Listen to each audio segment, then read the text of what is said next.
All right, I have tried every which way I could to get out of teaching, apparently, is the way it feels over the past month or so. I appreciate Corey stepping in a few weeks ago, literally last minute. I called him while I'm stuck in traffic in an accident. It went from, the first call was, Corey, I'm going to be walking in right as we start. And then 5 minutes later, I said, Corey, I'm not going to make it at all. And he stepped in. I was actually even streaming it in my car while I was sitting in traffic. So appreciate him. And then last week I was away at camp, and Nick stepped in for one of my classes. So glad to be back with you. This will be my final class. I feel like I've only taught a few of them.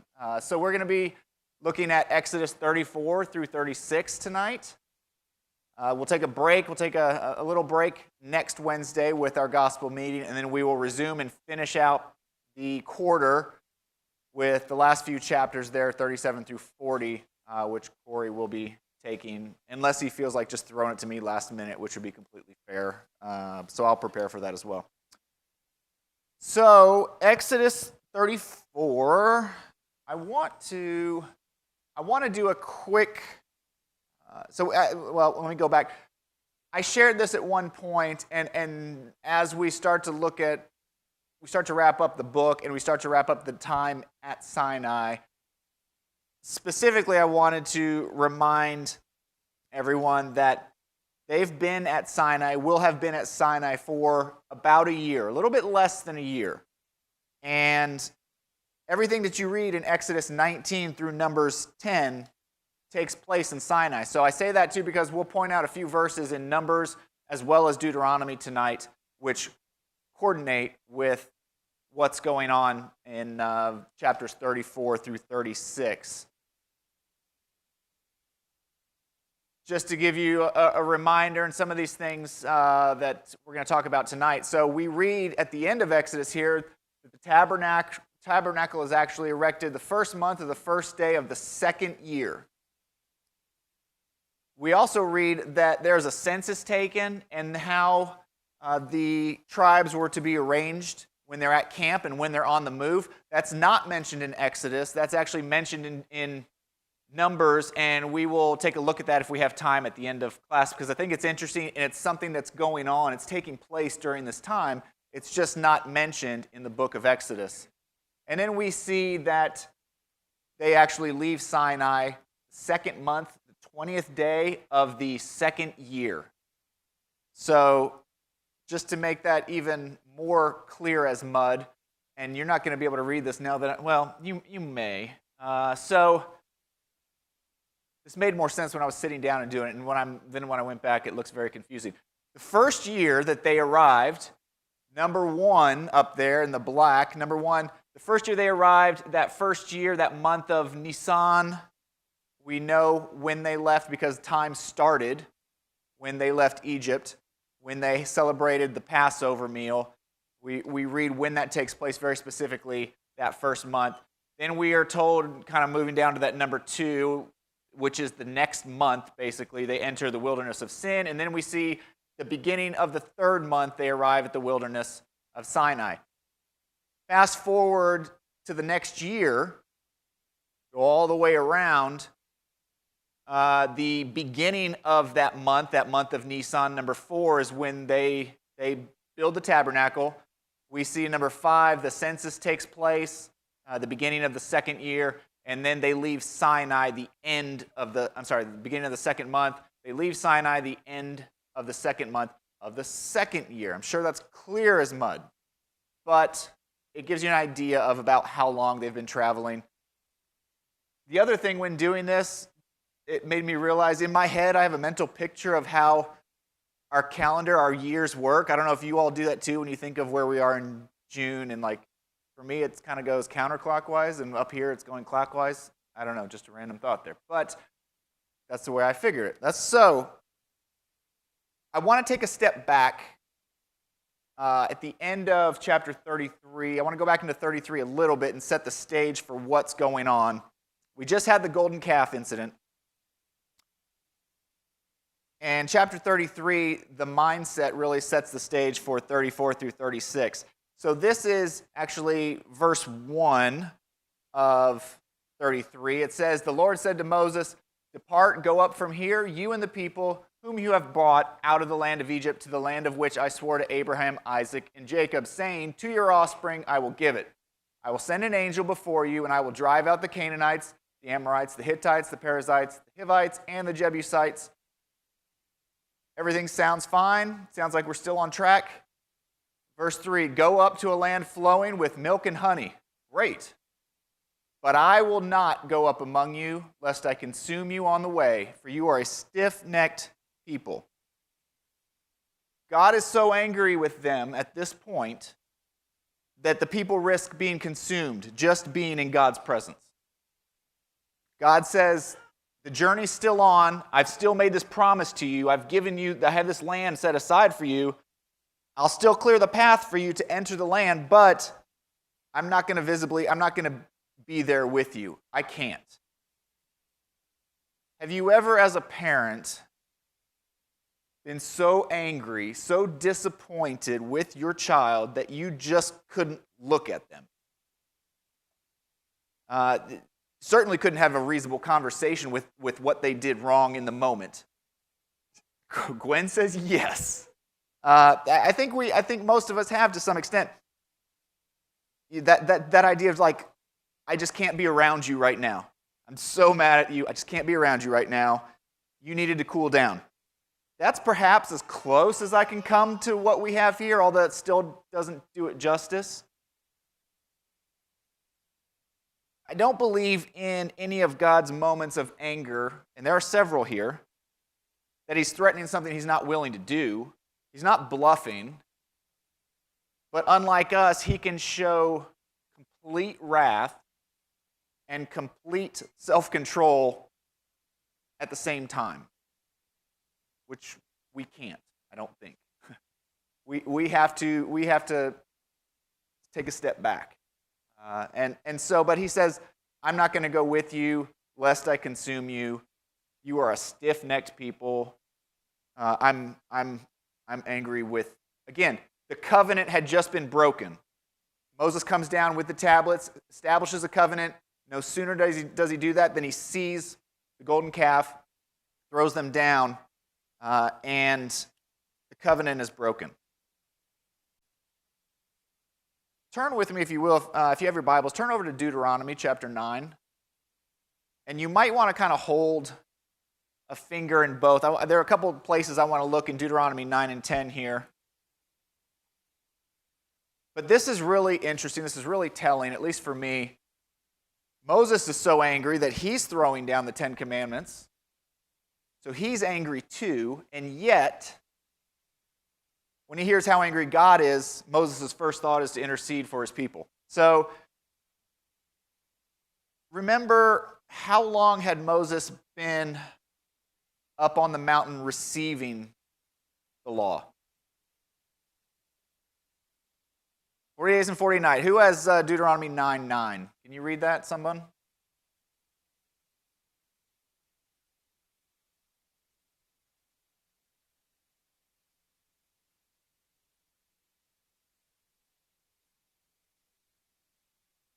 That second part's important too. 40 days, 40 nights he receives the law, doesn't eat or drink. After the calf incident, he went to petition to God another 40 days and nights. Going down to verse 18, it says, then I lay prostrate before the Lord as before. 40 days and 40 nights I neither ate bread nor drank water because of all the sin that you had committed in doing what was evil in the sight of the Lord to provoke him to anger. So we have 80 days of neither eating or drinking at this point. And it's going to keep going, by the way, so I want to call that out. We see the full account of Moses' intercession there in Exodus 33, beginning in verse 12. We won't read all that, but here it says, and he said to him, in your presence. So this is God saying, I'm not going to go with you, and this is Moses pleading to God. And he said to him, if your presence will not go with me, do not bring us up from here. So if you're not going to go with us, don't even send us at all, is what he's saying. For how shall it be known that I have found favor in your sight, I and your people? Is it not in your going with us? so that we are distinct, I and your people, from every other people on the face of the earth, making an argument, you're not going to go with us, there's no point. Verse 17, and the Lord said to Moses, this very thing that you have spoken I will do, for you have found favor in my sight, and I know you by name, Moses. So we see Moses winning favor, intercession successful. And we've already talked about the special relationship that Moses and God had. We see that again come out in that moment of intercession. So Moses had won God's favor and promised to accompany the people on their journey. And the question they had to be thinking is, okay, but is God going to be with them almost as if a policeman watching a criminal, or is it going to be like a father caring for his children? Is it a reluctance? Okay, I'll go with you. And I don't think so. But when we get into Exodus 34, and we might reference Deuteronomy 10 here, so if you like keeping two places, you can. If not, it's okay. But we're going to jump into Exodus 34. God asks Moses to do three things. This is kind of a trick question. God asked Moses to do three things in Exodus 34. What's the first thing? Cut the stones. Right. Got to do this again. You broke the first ones, understandably. We got to do this again. Cut the stones. What else does he tell him to do?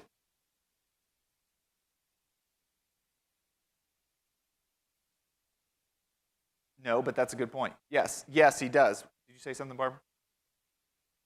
Got to come up again. So that tells me probably when Moses is pleading with God, I think he's outside the camp at this tent of meeting, which is established, which was, again, just outside the camp. I think that's where he is for that 40 days, if I read it correctly, and I might not be.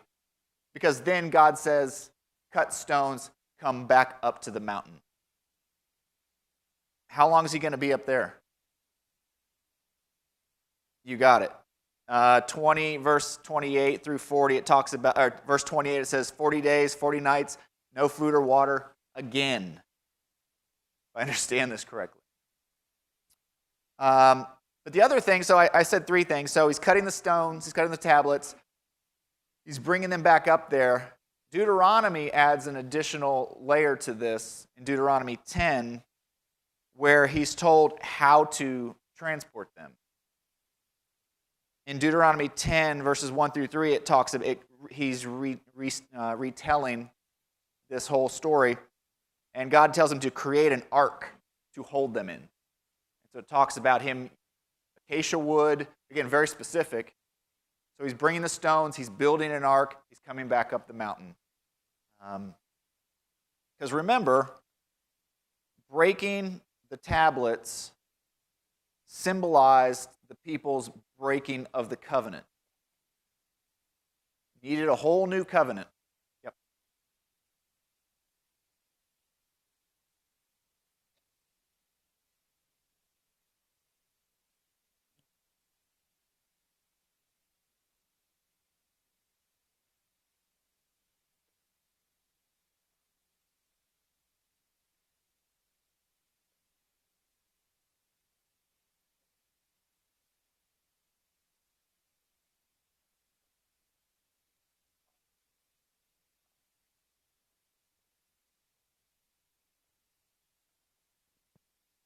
I hadn't thought about that. That's interesting.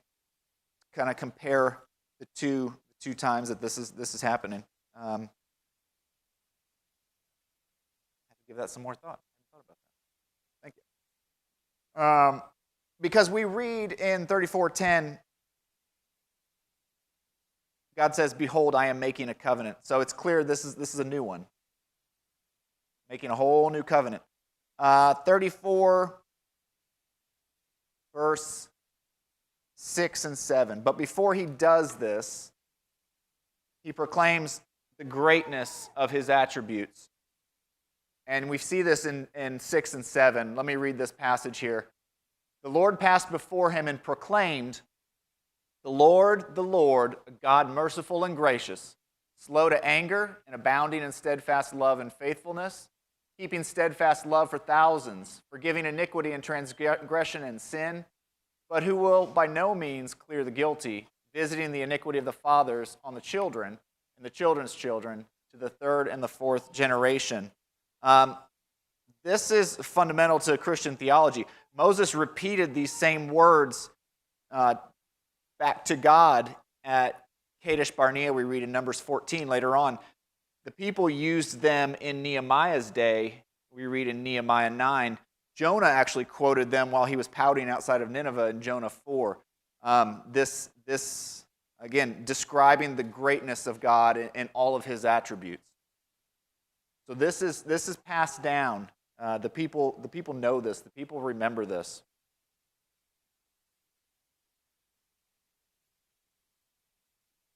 Yes.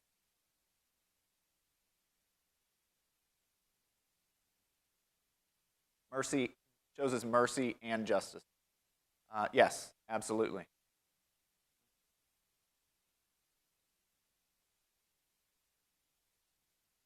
And this is Exodus 34 as well in verse 10. And he said, "And behold, I'm making a covenant. Before all your people I will do marvels, such as not been created in all the earth or in any nation. And all the people among you whom you are shall see the work of the Lord, for it is an awesome thing that I will do with you." This is one of those times, where the word awesome really kind of pales in comparison to how we use it. I'm not here to tell you don't use the word awesome. I'm just saying this is a different level of awesome, right? This isn't, hey, did you see that movie last night? Yeah, it was awesome. Not the same thing here. It's an awesome thing that I will do with you as my people. It's powerful. Yeah, it's a good point. It'll inspire awe in those that witness it. That's a really good point. I like that. The other thing that we see here is that after Moses has this interaction with God, how is he changed? His face shines, we see in verse 29 through 34, after this most recent experience with God. I wonder how long that lasted. Did it just kind of slowly fade away after time? But for a while there, he had to kind of cover himself. It shone so brightly that the people couldn't look upon him. Just the experience of interacting with God in this way. Any comments, questions?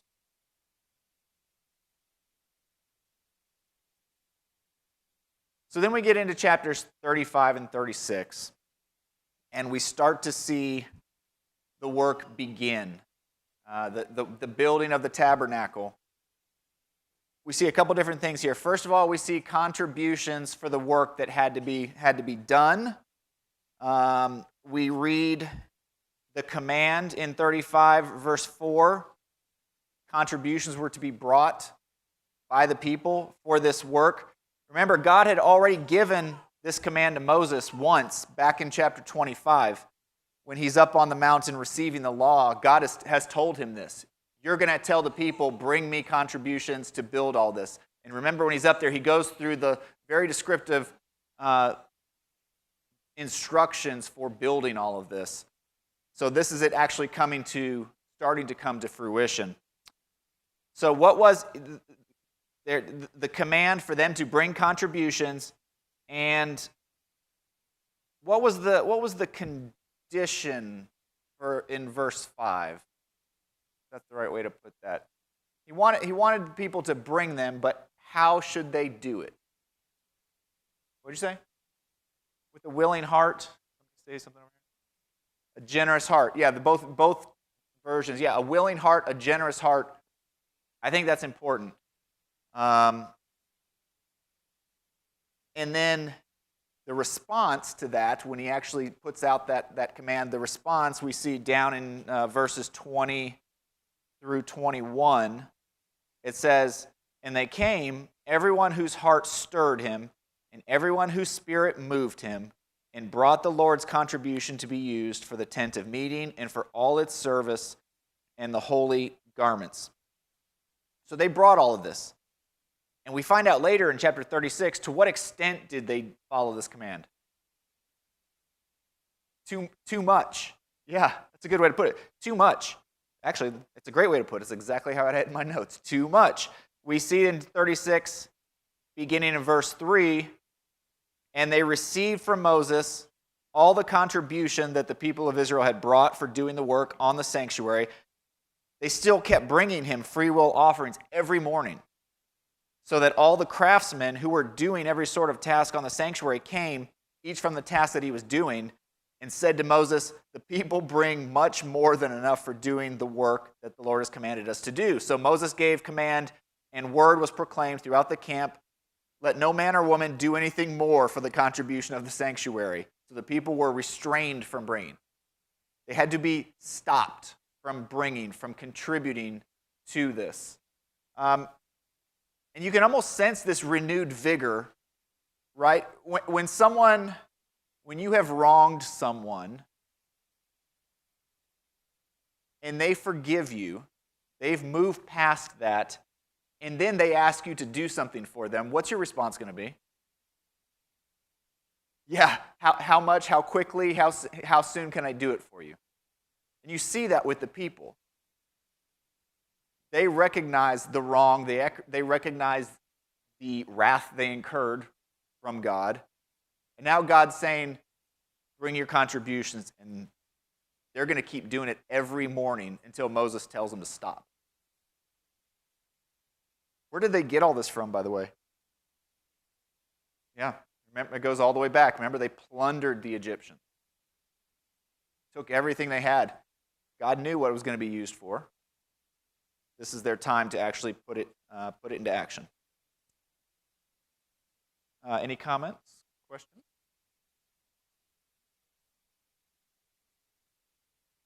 The other thing we see here is the skilled craftsmen that are actually going to be doing the work. So we already were introduced, I forget which chapter it's in, earlier. We're introduced to these two characters, Bezalel and Aholiab, maybe.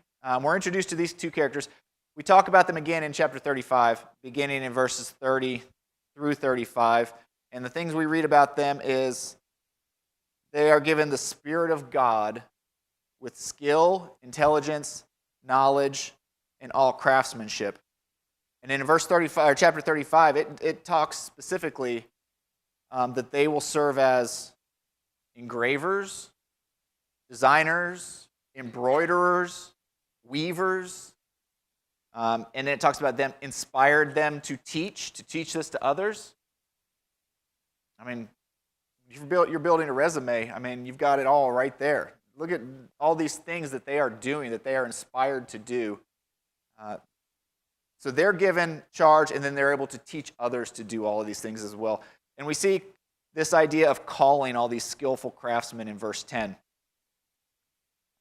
Because we saw in 36:1, in whom the Lord has put skill and intelligence to know how to do any work in the construction. How great would that be? Have that skill just put on you to know how to do any of the work that was needed to be done.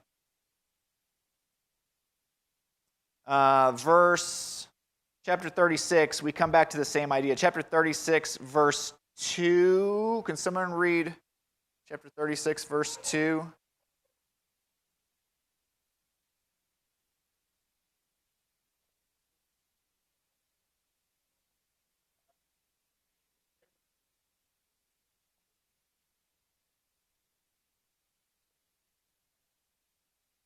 I just wanted to make you say those names so I wasn't the only one. Thank you, Will. Again, everyone whose heart stirred in him up to come to do the work. Again, everything is done willingly. There's no reluctance, and there's no room for reluctance. Everyone that's participating in this, both from the giving to the actual building, it talks specifically, it calls out their heart. And I think that's important. And so, chapter 36, and really the rest of Exodus, goes on to explain the craftsmen fulfilling the details God had provided Moses already up on the mountain in chapters 25 through 31. We're actually seeing that work come to fruition. That's what's basically completing the rest of Exodus. So before we move ahead on that, any thoughts? Any comments? Corey?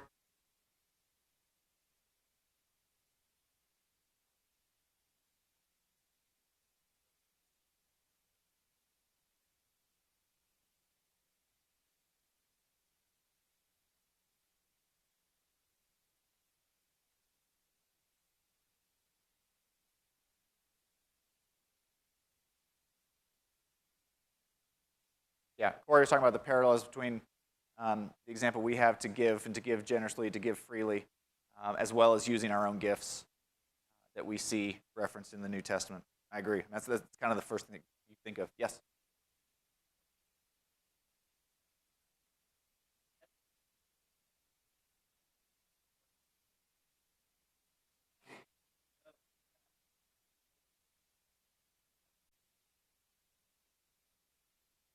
Spoiling the story. Spoiler alert. Yes, you're right. Absolutely. We know how it ends. Yeah. God knows how it ends. Yeah, that's a good point, Terry.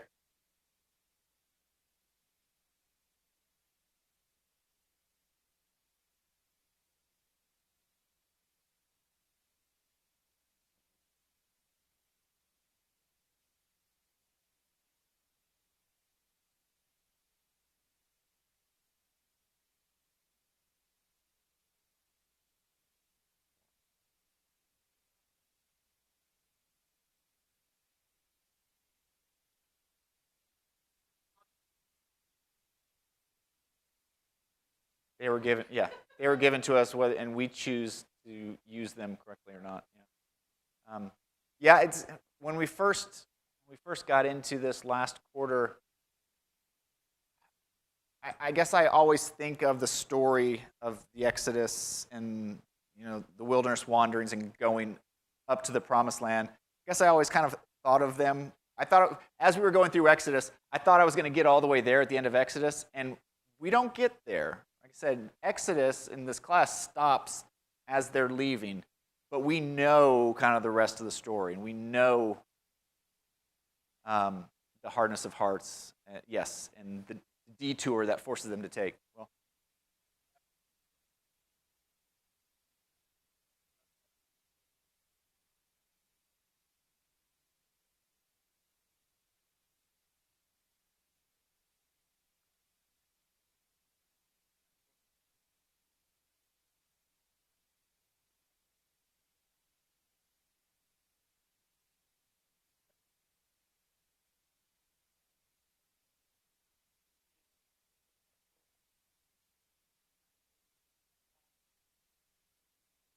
that's a good point. Because the last thing they knew, Moses smashed the stones. Moses ground it up into powder. They drank from it.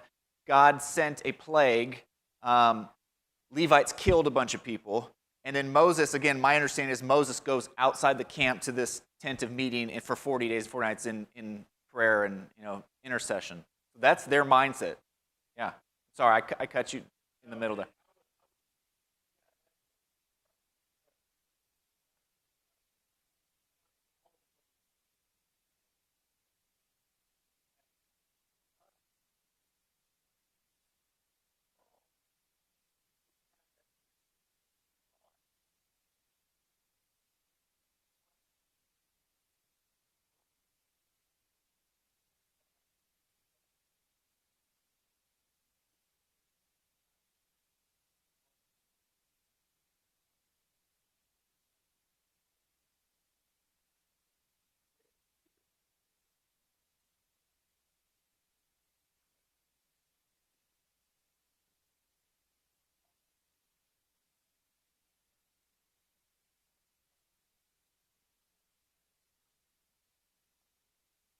And we have the benefit now of being able to go make our own intercession, right? Go to God. We can go to God.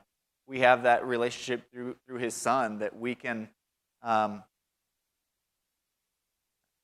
pray for forgiveness. Whereas the people, remember during this time, their thought was, Moses, we'll talk to you. You talk to God for us. And that's the way it worked. But yeah, now we can have that relationship as well. Any other comments?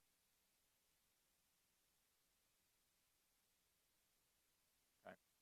So a couple of the things that are not mentioned in these chapters that we read about that do take place, and they actually take place, they're mentioned in the book of Numbers. So we'll spend the next few minutes over there in Numbers, actually Numbers chapter 1. We see that God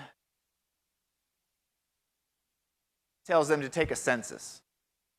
Numbers 1, beginning in verse 1, it says, "The Lord spoke to Moses in the wilderness of Sinai in the tent of meeting on the first day of the second month in the second year after they had come out of the land of Egypt, saying, take a census of all the congregation of the people of Israel by clans, by fathers' houses, according to the number of names, every male, head by head, from 20 years old and upward, all in Israel who are able to go to war. You and Aaron shall list them company by company." So what was the, specifically who was being counted here? Male over 20, for the purpose of what? Fighting, because we know that's going to happen. If you're going to take over a land, you're going to have to take it. And so what this number, I don't know if you can see that, but basically the number, the total we have here is just over 600,000. That would have represented the fighting men within the tribes of Israel here as they prepare to go wander, but go to fight. So they're counted. They take a census at this point.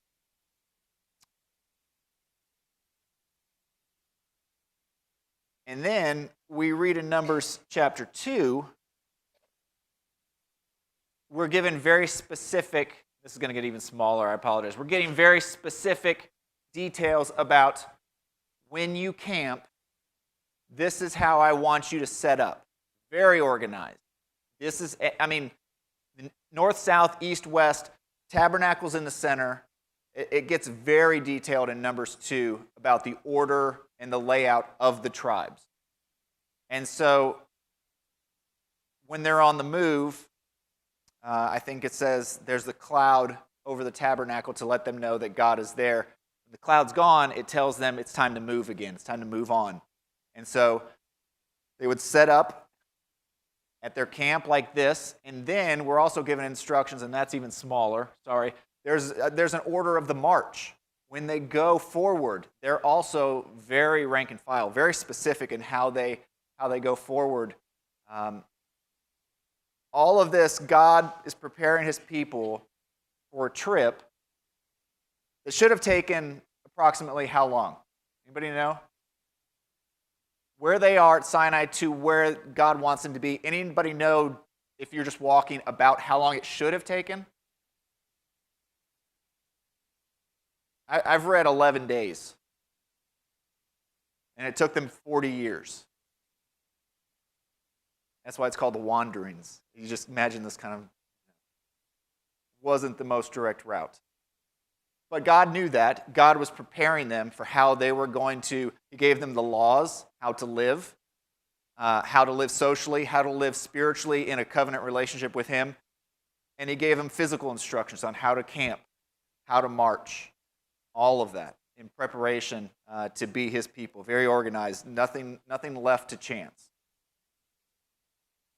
Any comments, thoughts on that?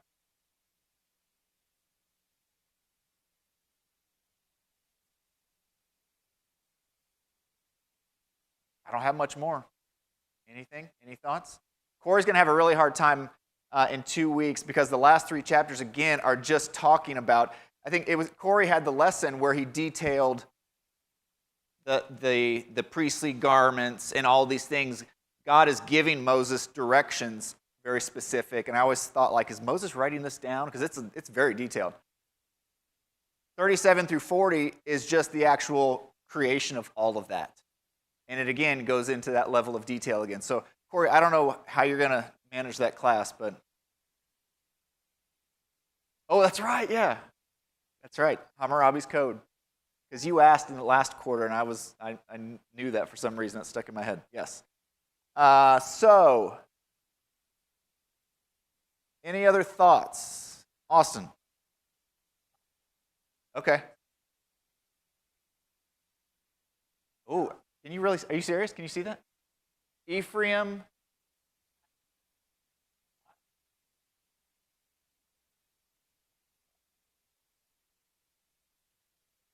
Are you asking me because you know the answer, or? Oh. Now I gotta check that. So you said Ephraim is what?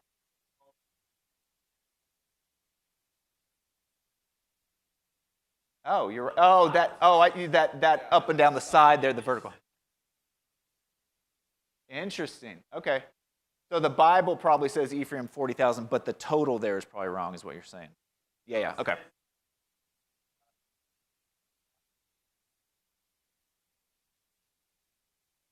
I'm glad you're doing some fact checking there, Austin. It'll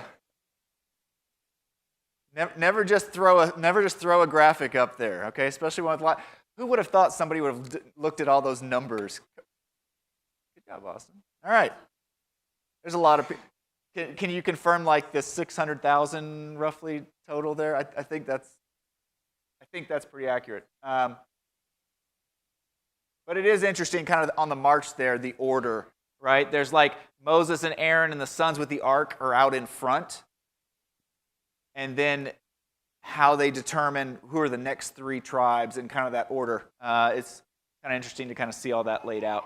And to organize that. Okay, we're moving again. Everybody get in your groups of tens of thousands. Get in your blocks. I don't think they were that straight, but and then just, they're moving forward. You can start to understand why, with this size, how easy it would have been for some grumblings, for some murmurings from someone, right? And for that to kind of bubble up and grow. The larger the group, the more opportunity for some of that to find its way in.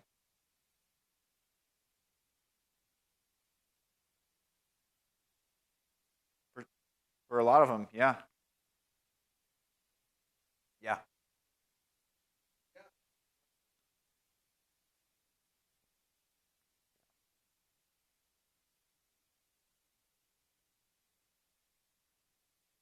Right. Because they weren't going to fight, yeah.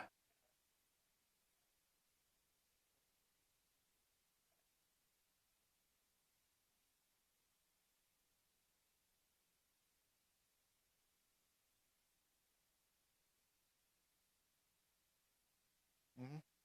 And I think, didn't we say, like, when they left Egypt, it was, I think we threw on the number of close to 2 million, around that ballpark, when you factor in everyone that was traveling here? Because, again, it had only been a year, so I don't think the population surged that much within a year. But within 40 years, it will.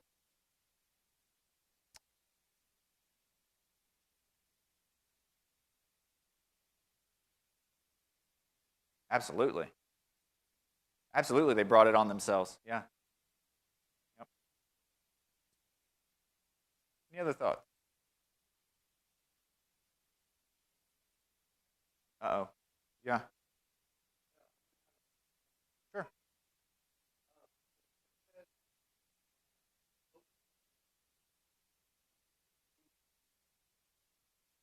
Well, God, yeah, God was, yes. Sorry. The first one was, I would say the first one was broken. It had, but to your point, yeah, it had to be renewed. It's a good word. Yep. Yeah, I think that, yes, I agree with you. Thanks for the clarification. Everybody's just picking me apart tonight. Okay. Great. No wonder I don't teach that often in here. Okay. Corey?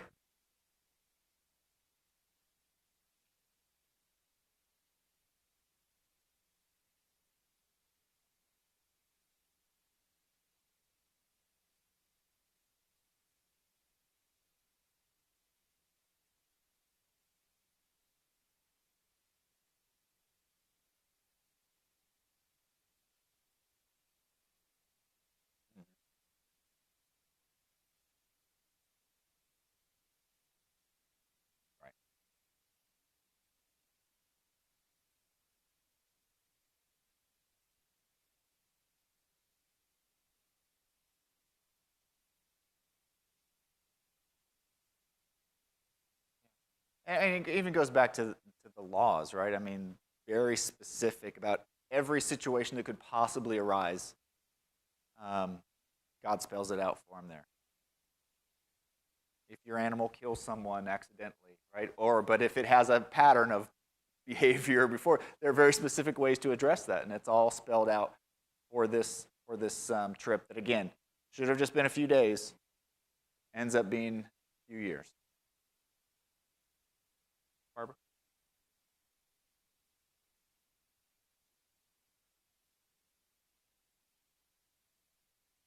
They were being told what to do, yes.